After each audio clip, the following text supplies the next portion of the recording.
GST में दरों में कमी की है, उसको लेके एक बैठक इंडस्ट्रियल एरिया भिवानी व नगर व्यापार मंडल के कुछ लोग भी इसमें आए हैं। मैं हमारे अधिकारी हैं आशुतोष गुप्ता, ये हमारे सेल टैक्स के अधिकारी हैं। तो इनके बात सुन के हमने कुछ निर्णय करे कि भाई क्या क्या चीज़ में हमारे व्यापारी पिस रहा है।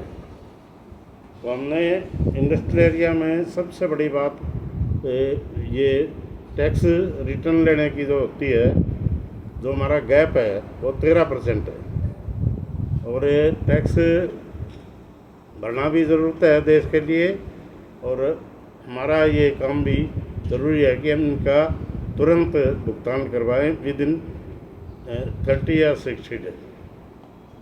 विधायक जी, जो व्यापारियों के साथ बैठक हुई है, जो इनके मुद्दे हैं या फिर जो भी परेशानियां हैं जीएसटी को लेकर, वो सरकार के सामने रखी जाएंगी, तो कब तक उनका हमारे रेट सब सारे घटे हैं, हर चीज़ में घट गए हमारे। मैं समाधान की बात कर रहा हूँ। मैं समाधान तो यही तो हो रहा है कि इनका जो टैक्स रिकवरी होगी, जो पहले टैक्स फालतू भर दिया उसको वापस लेने का काम किस प्रकार से आप लोग करेंगे, इसके बारे में हमने गहन विचार विमर्श अभी चल भी रहा है, और आप लोग आए हो तो आपके सामने भी चल रहा है। विधायक जी, दिवाली पर ये तोहफा दिया गया है 140 करोड़ की जनता को। भिवानी की बात करें तो भिवानी के लोग इस दिवाली पर किस प्रकार से खुशियाँ और ज़्यादा बेहतर तरीके से मना पाएंगे? हम तो ये मान रहे हैं कि 22 तारीख को और पंडित दीनदयाल उपाध्याय जी का बर्थडे था, और उनको एक राष्ट्रीय कद के नेता थे वे, उन्होंने काम किया है देश के लिए।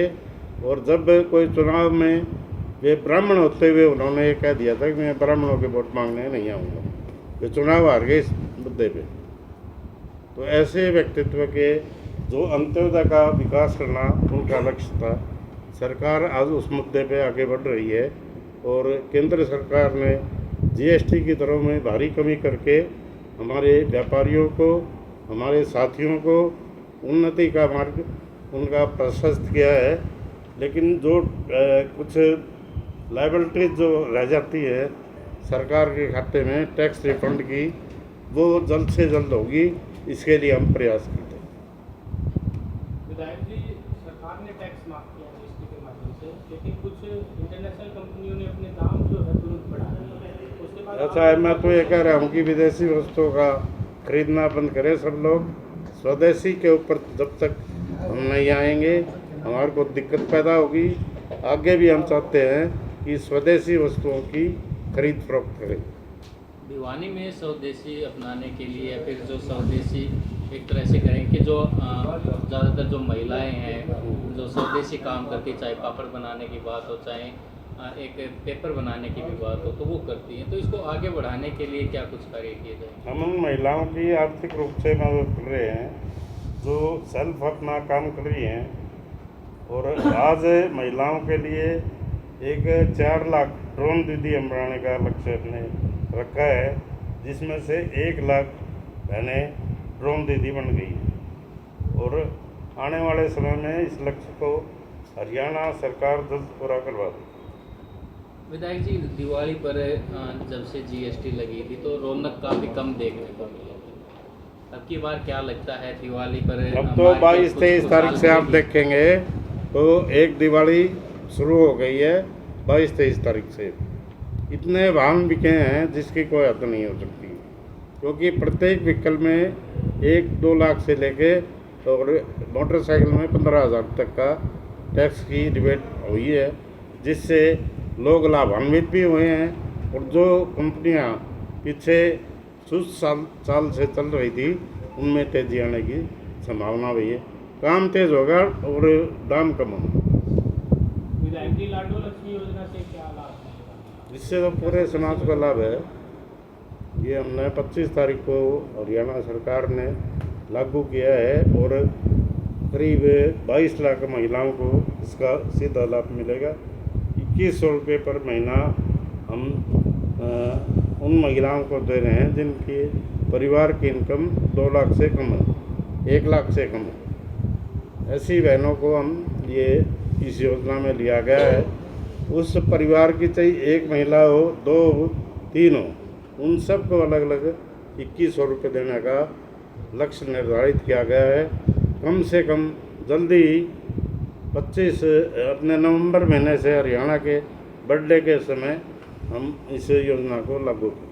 तो क्या विधायक जी, जो महिलाएं जिनकी इनकम 1 लाख से ज़्यादा है, क्या उनको भी योजना का फायदा मिलेगा? धीरे धीरे एक बार पहला जो हमारा लक्ष्य है 1 लाख से कम इनकम वाले परिवार उनको ढूंढना, क्योंकि हर तरह के बायोडाटे हमारे पास आए हुए हैं और हम प्रत्येक का निरीक्षण करके धीरे धीरे इस योजना को आगे बढ़ाने का काम भी करेंगे। विधायक जी, इससे अलग बात करें थोड़ा भिवानी जिले की शहर की, आपके विधानसभा क्षेत्र की। भिवानी शहर में विभिन्न जगहों पर जो लीकेज की समस्या है और एक व्यवस्था ना करके, एक सही तरीके से ना करके उसे बस टाल मटोल किया जा रहा है। अभी रास्ते में आ रहे थे तो रोड किनारे ही मिट्टी डाली जा रही है। पानी सीवरेज का उठा के अगर दूसरे सीवरेज होल में डाल दिया जाए तो बेटर रहेगा, उसे रोड पर ना छोड़ा जाए। इसको लेकर थोड़ा हमें कुछ 2 महीने शहर में 5-6 जगह पंप लगे हुए पड़े थे, उनको हटाने के लिए सख्त निर्देश सरकार ने दिए हैं। इनको तुरंत प्रभाव से हटाएं। इनमें जो कार्रवाई करनी है वो भी आप पूर्ण करके इनको आगे बढ़ाने का लक्ष्य हमने दे दिया है। 1 महीना का समय इन अधिकारियों को दिया गया है। अभी ये नहीं होगा कि एक सीवरेज लाइन से उठा के मेन हाउस से उठा के दूसरे मेन हाउस में डालने का जो एक फंडा सामने गया था शहर के लिए, वो हमारे बदसूरती का भी कारण रहा है। और अब शहर को सुंदर स्वच्छ बनाने के लिए हम पूरी तरह से कमर कस चुके हैं। अभी हमने कल एक माल रोड का उद्घाटन करने का संकल्प लिया है। हम सब लोग मिलके करीब 5 करोड़ की लागत से ये सड़क बनेगी, जिसमें प्रत्येक व्यक्ति बहुत ही हर्षित है कि भिवानी शहर का किस प्रकार से हम कायाकल्प करें, उसके लिए ये अहम बात है। 1 महीने का समय दिया अधिकारी को, उसके बाद क्या अधिकारियों की खिंचाई भी की जाएगी? विधायक ऐसा है जी, टाइटनेस करना हमारा फर्ज है। हम टाइटनेस करके आगे चलेंगे और जब कोई काम ही नहीं करेगा तो उस अधिकारी को बदलने का काम भी हम करेंगे। बिना टाइट के काम नहीं चलता विधायक जी।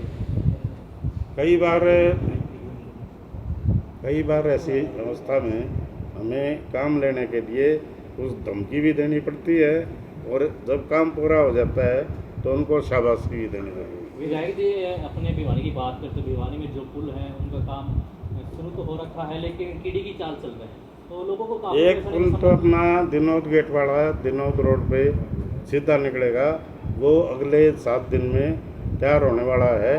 हम सब आपको लेके उस पर चलेंगे, फिर आपको मौका दिखाएंगे विधायक जी, एक अहम कि किस समस्या- प्रकार का हमने पुल का निर्माण किया है। उसके नीचे की सड़कें भी हमने बनानी शुरू कर दी है।